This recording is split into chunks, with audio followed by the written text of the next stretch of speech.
Fala galera, vamos acompanhar aí a turma do Linha de Passe analisando os jogos que aconteceram neste domingo pela 31ª rodada do Campeonato Brasileiro.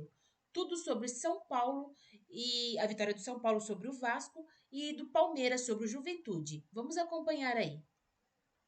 E assim é muito importante para a tabela, né? Porque você falava em G6, acho que já nem existe mais o termo G6, né, William? Agora é G7. É G7, verdade. Com a confirmação da final entre Flamengo e Palmeiras, a gente já fala em G7, ou seja, o São Paulo ficou a uma posição da posição de Libertadores e mais. Hoje o São Paulo está na 8ª colocação.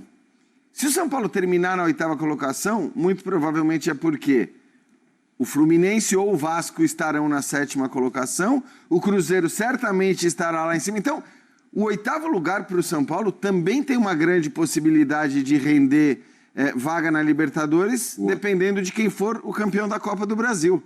Então, assim, essa vitória é gigante do ponto de vista da tabela, da disputa aí por uma 7ª colocação, que garantiria a vaga na Libertadores, ou mesmo por uma 8ª colocação, que pode garantir a vaga na Libertadores. Não era fácil e o São Paulo conseguiu vencer.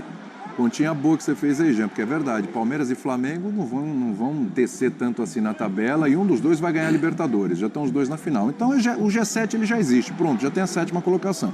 Isso. Se a gente pensar em G7, São Paulo está a 3 pontos. Aí tá quase todo mundo com o mesmo número de jogos agora. As coisas estão se ajustando, né, aos pouquinhos. Então estão faltando 3 pontos aí para o São Paulo colar no Fluminense no G7. E essa conta do G8 também é muito boa, porque a gente está falando de semifinal de Copa do Brasil que vai rolar em dezembro. O Cruzeiro está lá, é o 3º, o Fluminense está lá, é o 7º, e até o Vasco que está atrás do São Paulo está lá também, né? Se o Vasco passa o São Paulo. E já com o Brasileirão definido. E já com o Brasileirão definido. Então o São Paulo abre bem a possibilidade, eu falei em G6, até pensando ali, de repente até em vaga direta, né? Porque aí o São Paulo a gente está falando agora de uma pré-Libertadores para o São Paulo, que já seria muito bom, mediante o ano que o São Paulo teve, mas ele pode até sonhar com uma vaga direta, porque a diferença está pequena, e vamos combinar que o Botafogo está rateando bastante, né, Elton? Tudo bem? Tudo bem. Boa noite você, William, companheiros fãs de esportes. Lembrar que no ano passado o São Paulo foi 6º e foi para a fase de grupos. É isso. Então, aconteceu isso na temporada passada também. Começou um jogo que parecia uma vitória culposa do São Paulo, mas depois se transformou numa vitória mesmo de um time que jogou melhor, né? Segundo tempo... O primeiro tempo parecia ali que o São Paulo não queria ganhar o jogo. E até o pênalti acontecer, existia até um Vasco melhor na partida, apesar de algumas defesas do Léo Jardim no primeiro tempo. Mas eu acho que no segundo tempo, até pelo fato do Vasco se expor um pouco mais na tentativa do empate, o São Paulo conseguiu controlar muito bem o jogo e conseguiu fazer 2-0 no final, na bela jogada do Ferreirinha, né? E o Luiz Gustavo, tempo afastado, um cara experiente, até um gol merecido, né? Pela resiliência dele, conseguiu fazer 2-0. Mas eu acho até que tem sido um resumo do São Paulo nessa temporada, e eu não estou só classificando o Campeonato Brasileiro, né? Porque o São Paulo disputou Libertadores, acabou ficando no meio do caminho, Copa do Brasil também, de um time que tem se reinventado de uma maneira forçada, né? Por conta dos desfalques. E isso aconteceu com o Subeldia durante uma parte da temporada e eu acho que tem acontecido também com o Hernan Crespo nesse trecho do Campeonato Brasileiro, né, que hoje é a única prioridade do São Paulo. Mas como o Campeonato Brasileiro dá muitos presentes, porque o campeonato que dá presente para clube, né? Porque o 15º pode ir para a Sul-Americana, por exemplo. Já que o G6 virou G7, a Sul-Americana também, o G12 virou G13, né? Pois é, aí você vai abrindo aí vai abrindo daqui a pouco o primeiro rebaixado belisca uma vaga. O fato é que o São Paulo vai encaminhando uma classificação para uma competição internacional na próxima temporada, que pode ser a Libertadores, justamente por ter vencido um confronto direto, já que esse bolo é gigantesco, cada jogo passa a ser um confronto direto numa busca por uma competição internacional. E vencer o Vasco, que vinha num viés de alta, né, um time que vem muito bem no campeonato e encontrou uma identidade, acaba sendo muito mais a vitória do resultado e da superação do que necessariamente do desempenho do São Paulo, apesar de eu achar que o São Paulo foi melhor depois que fez o primeiro gol, até pela exposição do Vasco na partida e fazendo com que o São Paulo aproveitasse bem esses espaços no segundo tempo. Segundo tempo inteligente do São Paulo. Acho que até as chances no segundo tempo, né, Calçado, se a gente parar para pensar, a gente está vendo o lance do primeiro tempo, teve bola na trave, teve chance do Ryan também, até o pênalti do Lucas, que já foi nos acréscimos.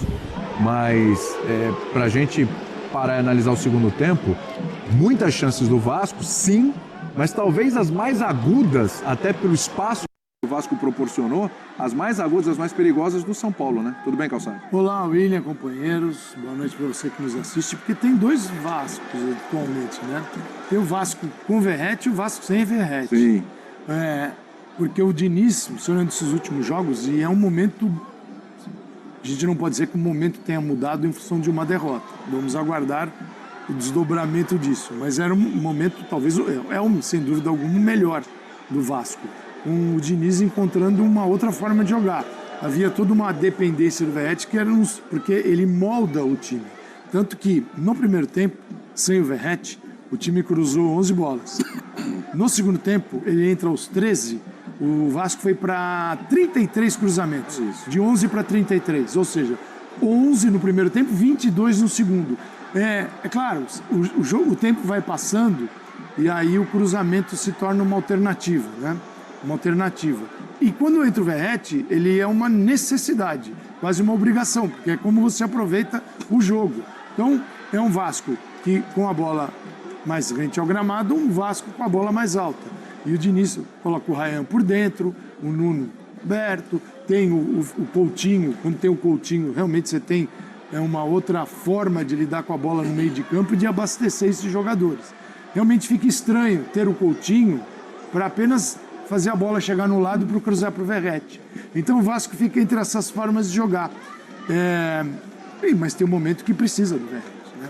Agora, o Vasco fez um péssimo jogo. O pênalti, sim. Existem momentos nos jogos que eles são momentos determinantes para o resultado da partida. Obviamente é um pênalti. Isso aí não precisa contar para ninguém como segredo. O pênalti existe, não é que era um São Paulo seguro, equilibrado, tranquilo, né, pressionando o Vasco. O Vasco finalizou inúmeras vezes. O Vasco foi para, deixa eu ver a quantidade de finalizações aqui, 25 finalizações. Exato. 25. Só que o São Paulo acertou o dobro de vezes, chutando menos da metade. Isso que eu falei, a questão do segundo tempo, mais agudo. A gente viu nos lances ali, tem mais do Vasco, mas os lances do São Paulo são mais... Ele tem espaço para progredir num time dentro de uma equipe que sai, quer dizer, ele vai vertical, o São Paulo que vai com 3 zagueiros, vai com um meio de campo bem protegido, e na tentativa de, quem sabe, o Lucas decide. O São Paulo foi nessa base, né, com muitos desfalques. Então a vitória, pelo número de desfalques, pela quase que única forma de jogar, o São Paulo conseguiu um resultado extraordinário contra uma equipe que está num momento bom no campeonato. E aí tomou uma pancada muito forte. Mas o pênalti... Foi engraçado que, assim, né? a linha de jogo, a ideia de jogo do São Paulo foi essa, foi explorar contra-ataque. Acho que o São Paulo explorou bem o contra-ataque o jogo todo, porque no primeiro tempo também ele teve boas oportunidades ali, né? O Vasco pressionava e o São Paulo tinha esse espaço que era dado pelo Vasco para contra-atacar.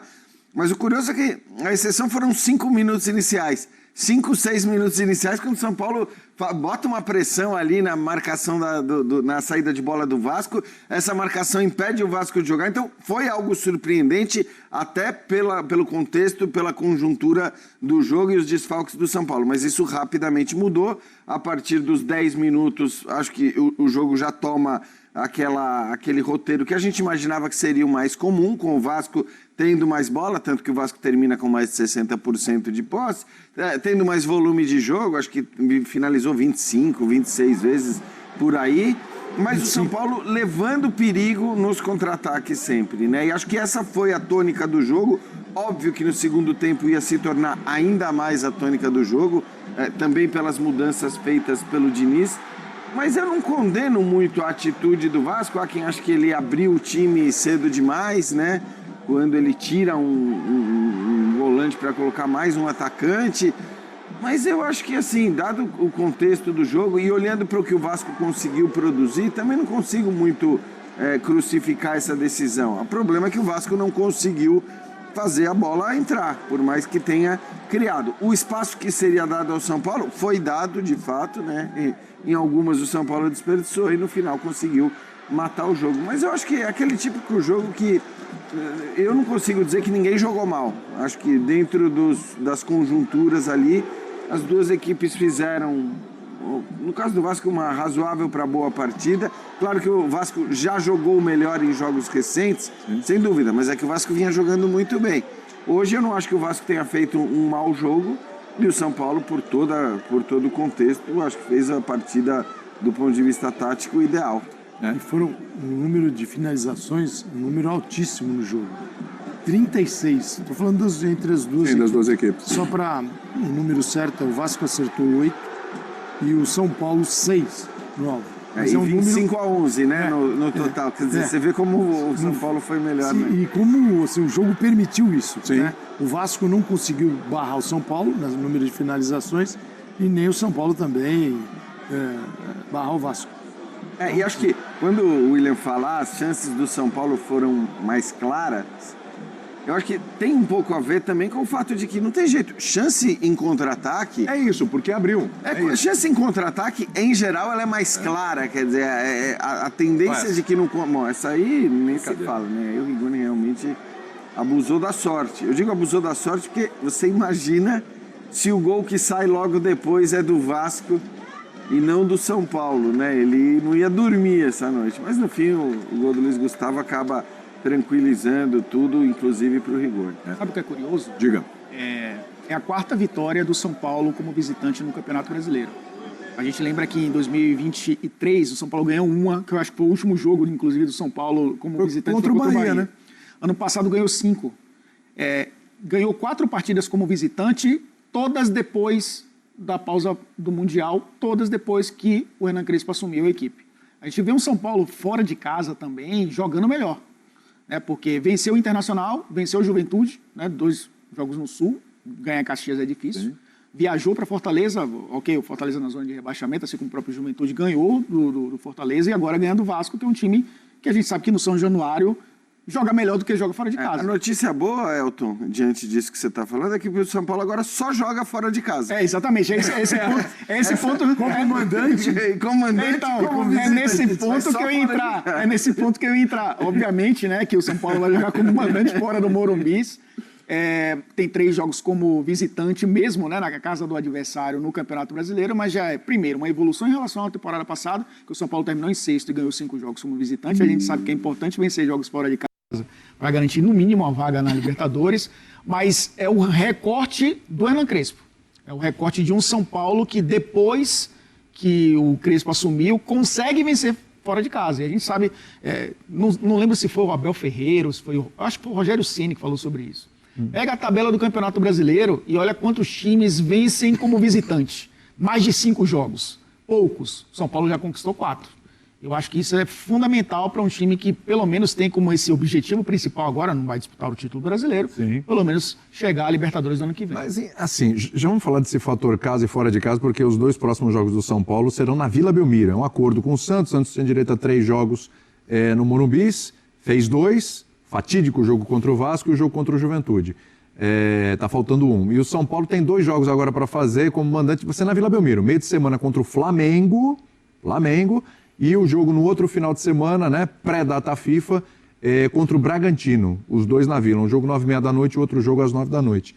Agora, sobre o Crespo, porque vai passando rodada, vem rodada, vai rodada, e ele vai aumentando o número de jogos aí pelo São Paulo, né? Já são 18, se não estou errado na conta, com o Zubeldia eram 12, com esse 18. Ele faz um turno com o São Paulo, né? Ele assume depois da derrota para o Vasco, 3-1, que cai o Zubeldia, e aí ele assume. Como é que dá para avaliar o trabalho do Crespo até agora? É que dá para fazer até um comparativo com o Zubeldia, porque tem os Zubeldias Lovers, né? E tem Crespo Lovers, mas quem é Zubeldia Lover é hater do Crespo, e aí? Esse é falando de alguém? Esse é um problema do mundo, né? Na verdade, você precisa amar um para odiar o outro, odiar um para amar o outro. Essa é a moda, bipolaridade. Assim, eu não consigo entrar nessa, eu acho, como diria Paulo Calçade, eu não entro nessa. Eu acho que, assim, são 2 bons treinadores. Acho que, enfim, existia muito, isso é curioso. Eu me lembro que existia muito um argumento. E que eu mesmo pensava assim, porque eu não achava o trabalho do Zubeldia ruim, de maneira geral, embora houvesse coisas passíveis de críticas. Mas uma coisa que se dizia muito em relação ao trabalho do Zubeldia olha, precisa olhar também para a quantidade de desfalques que ele tem nessa parada. Isso não mudou, hein? Então, isso não mudou. Todo mundo dizia que na hora que voltar da parada, com todos os jogadores de volta, com o elenco completo, a coisa muda muito. Isso continua igual se não tiver piorado, por incrível que pareça. Então, assim, o Crespo continua tendo as mesmas dificuldades que o Zubeldia tinha. Eu acho que os dois técnicos são dois bons treinadores, com qualidades diferentes, com, acho que, olhares diferentes para o jogo. Eu acho até que, eu sempre achei isso, que o Crespo foi muito exaltado na primeira passagem dele pelo São Paulo. Teve o título, né? Se você olhar para o que foram, quer dizer, a campanha do Crespo positiva pelo São Paulo foi no Campeonato Paulista, um campeonato em que você pega 80% de times mais fracos. Aí, ok, a final foi contra o Palmeiras, em que o São Paulo volta a ganhar um título que acho que foi importante para o São Paulino mais jovem, principalmente, que não tinha visto. Então foi um momento legal, foi uma coisa para comemorar. E o Palmeiras levou o título para um outro tamanho. Sim. Sim, porque era o Palmeiras. Claro, né? exato, porque você tinha essa final. Dimensão, Exatamente, claro. você tinha o Palmeiras na final, isso acabou elevando a importância do título. Ainda que eu acho que naquele momento, São Paulo ainda não tinha a Copa do Brasil, então, né, tinha aquilo ali, tinha relevância. Não dá para dizer que não tinha relevância, e eu entendo a gratidão por isso. Mas se você avaliar a primeira passagem do Crespo, o que o time jogou para ganhar o Campeonato Paulista e o que o time depois não faz no Campeonato Brasileiro, eu não achava que toda essa idolatria pelo Crespo fazia sentido pelo trabalho dele como técnico, pelo trabalho de treinador. Mas, assim, não acho que o trabalho dele seja ruim, não consigo entrar nessa disputa de um ou outro. Claro que os números, imediatamente a saída do Zubeldia e a chegada do Crespo corroboram a ideia da troca, que de fato, né, foi na chegada do Crespo, São Paulo começa a ganhar um monte, mas não tem jeito. É um time que, por todo o contexto, e aí estou falando de direção, estou falando de elenco sempre desfalcado, né, de todos os problemas que o São Paulo, de problemas financeiros, não vai ser um time que vai ganhar o tempo todo e que vai viver numa maré de alegria até que as coisas se resolvam fora de campo também, né? Acho que essa é a questão. Atribuir tudo ao treinador é muito fácil. E só para o Morumbi ter um acordo de São Paulo e Santos, é porque o Morumbi agora está com shows. Cara, vai ter Dua Lipa, Linkin Park, por isso que o Elton veio da Bahia para cá, inclusive. Ele vai passar o mês de novembro aqui. Nossa, já não basta os que tem lá, né? E ainda tem o Oasis também, um pouquinho mais pra frente. Sempre bom dizer só a argumentação da direção do São Paulo, e aí cada um entenda ou não entenda, ou faça a avaliação que quiser. A argumentação da direção do São Paulo é que não seriam tantos jogos fora do Morumbi, porque o calendário era outro, e depois da mudança no calendário do futebol brasileiro, né, com os jogos do brasileiro sendo trazidos para essas datas, o São Paulo acaba perdendo mais jogos em casa. E olha, no momento o crucial. momento, né? Quer dizer, esses dois próximos jogos são importantíssimos. As turnês internacionais se planejam melhor que o nosso calendário. Exato, sem dúvida, exatamente. Muita antecedência. Não tem cancelamento, dificilmente tem um cancelamento e tal, uma mudança. Exatamente, só por um efeito sobre o Crespo, rapidamente, eu acho que não é desmerecendo tudo que os outros fizeram naquele período, porque a gente era um contexto bem diferente de pandemia, né? Sem torcida, e ele até na volta dele ele fala que ter o Morumbi com torcedor que ele vai conhecer pela primeira vez, né, na oportunidade quando ele foi apresentado, e também ele fala muito sobre a evolução dele como treinador de lá para cá. Eu acho que o São Paulo ele trouxe primeiro algo que era importante para o trabalho dele, que era uma consistência defensiva naquele início ali, tanto que os três zagueiros, né, baixar com linha de 5, às vezes usar o Cedric como um lateral mais preso, quando ele precisava de alguém para soltar um pouco mais, ele colocava um ponta, o Ferreirinha funcionando como ala e depois como segundo atacante, o impacto do Ferreirinha ali no começo também foi muito bom. Ele tinha o André Silva, que funcionava muito bem com o Luciano, ele acabou perdendo e aí lesionou e mudou um pouco a forma do time jogar. Eu acho que ele amadureceu muito na leitura de jogo em relação àquele período. Eu estou com o Jean, que eu acho que era um contexto bem diferente, né? Porque ele acabou sendo campeão num contexto onde todos ali tinham problemas. Perdia jogador por Covid e perdia jogador também por esse protocolo de 7, 8, 10 dias, né, que acabava ficando fora. Eu não sei se nem a Covid tirou tanto jogador do São Paulo quanto esse ano. Um negócio sim, impressionante. mas eu acho que tirou dos adversários também, né? Sim, eu acho que exatamente. isso também é um contexto diferente. Mas eu acho que, olhando para... E fazendo essa comparação, também não quero entrar no mérito de quem é melhor, quem é pior.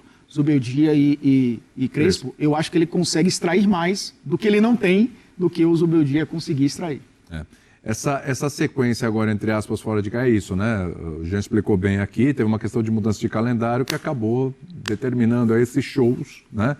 Já estavam marcados, aí muda o calendário e aí o São Paulo tem que viver com essa realidade agora de jogos em casa. Quer dizer, cai num momento péssimo, porque é um momento que você pega 2 vitórias importantes, você ganha do Bahia, né? Adversário, Bahia que está brigando por vaga direta na Libertadores, mas está num patamar ali acima do São Paulo, é uma outra briga um pouquinho mais para cima. Aí você consegue vencer o Vasco, que vem embalado, vence o Vasco fora de casa 2-0, aí você olha a tabela e fala, bom, agora é o Flamengo, pedreira, né, junto com o Palmeiras, os adversários mais difíceis que você pode enfrentar no Campeonato Brasileiro. E aí, na sequência, o Bragantino, que em casa seria muito bem-vindo, né? Nesse momento do Bragantino seria muito bem-vindo, né? Era para você tentar fazer uns 4 pontos, quem sabe um empate com o Flamengo, e daí você ficar mas vai ter que se adaptar à Vila Belmiro e vai pronto, ter que se e ponto adaptar à final. Vila. Eu tô imaginando assim, claro, a maioria da torcida vai ser do São Paulo. São Paulo já jogou na Vila, inclusive contra o Bragantino. São Paulinos em Santos. Então, exatamente. certamente. Mais, e da região, Praia Grande, São Vicente, as cidades vizinhas e tal, uma acho atração. que a Vila não vai os ter caras vão. problema para ter um público Mas expressivo, mas é um atrapalha, público né? pequeno. Agora, exatamente. Fico imaginando depois de um mês de shows como é que vai estar o Morumbi. Nossa, em também tem um dezembro. retorno com a grama, como é que vai o gramado. Vai ser um mês para recuperação. Mas é assim que os clubes funcionam. Por isso que o Allianz tem um sintético. Porque se não passar pelo Santos, o Flamengo... Aí quem tem que operar o milagre é o Santos. Ambos têm 30 partidas, Palmeiras e Flamengo, portanto restam 8, 24 pontos em disputa até o final do campeonato. E aí, cara, agora é ponto a ponto. Então não dá para perder, não. E nessa O Flamengo semana, tem que ganhar na Vila do São Paulo. uma pequena vantagem, mas é sempre bom, para muitos, né? É bom você jogar já sabendo o resultado do adversário, né? Para muita gente, o Flamengo e o São Paulo vai ser na quarta, o Palmeiras entra em campo na quinta já sabendo o que aconteceu na Vila Belmiro. Claro que o Palmeiras vai entrar para ganhar, o Flamengo perdendo, empatando, tem que ganhar o jogo, porque ou para manter ali na briga, ficar na frente, ou para quem sabe ampliar uma vantagem, né? O Cruzeiro com 60 chegando. Tá 5 do líder e 4 do Ele tá Flamengo. só babando em tropeços ali para ele dar o bote. Recuperar o que ele deixou pelo caminho aí. Exatamente. Ponto final no nosso Linha de Passe, mas amanhã tem mais. Com o Jean amanhã, Sim. com o Calçade amanhã, mas sem Elton Serra amanhã. Chego depois. Volta a Bíblia. Você vem depois na sequência do Sport Center, né? Pô, que jornada paulistana longa, hein? Não, mas já é... Bem-vindo. Não, mas já é em outro... Já é no... O São Paulo venceu o Vasco por 2-0 em São Januário neste domingo e ultrapassou o time carioca na tabela do Brasileirão. Os gols foram marcados por Lucas Moura, de pênalti, no primeiro tempo, e Luiz Gustavo na etapa final. O primeiro tempo começou equilibrado, com São Paulo pressionando a saída de bola do Vasco e criando as primeiras chances do jogo. O Vasco logo equilibrou as ações e passou a pisar mais no campo de ataque, mas com dificuldades na construção das jogadas. O time de Diniz apostou em chutes de longa distância e cruzamentos. Assim, criou sua melhor chance aos 28 minutos, após cobrança de escanteio. Ryan cabeceou na trave e Robert Renan obrigou Rafael à boa defesa na sobra. O São Paulo respondeu aos 38, com Tapia exigindo boa defesa de Léo Jardim em chute cara a cara com o goleiro. Nos minutos finais, o time paulista voltou a subir a marcação e conseguiu um escanteio que foi determinante no último minuto. O VAR alertou para a falta de Paulo Henrique em cima de Arboleda. O árbitro viu as imagens e marcou o pênalti. Lucas converteu e o primeiro tempo foi encerrado em seguida. O Vasco voltou em cima do São Paulo no segundo tempo e apostou nos cruzamentos para tentar vencer a defesa tricolor. Mas a Arboleda ganhou quase todas pelo alto. A melhor chance vascaína foi com Andrés Gomes, aos 9, invadindo a área chutando em cima de Rafael. Fernando Diniz foi para o tudo ou nada e encheu o campo de meias e atacantes. Os cariocas terminaram o jogo com 5 atacantes em campo, mas não conseguiu levar tanto perigo ao time paulista, que apostou nos contra-ataques e levou perigo com Sabino. Aos 15, chutando de fora da área para Léo Jardim espalmar. Crespo apostou em jogadores de velocidade no segundo tempo e aproveitou a desorganização do Vasco para matar o jogo. Aos 41, após cobrança de escanteio, com Luiz Gustavo cabeceando para as redes na primeira trave. Ainda teve a chance do terceiro, aos 49, com Rigoni invadindo a área sozinho e chutando cruzado para fora. O São Paulo chegou a 44 pontos e assumiu a 8ª posição, ultrapassando o Vasco, que é o 9º colocado, com 42 pontos. Na próxima rodada, o Vasco vai enfrentar o Botafogo, na quarta-feira, no Newton Santos, às 19h30. O São Paulo receberá o Flamengo na Vila Belmiro, também na quarta, às 21h30.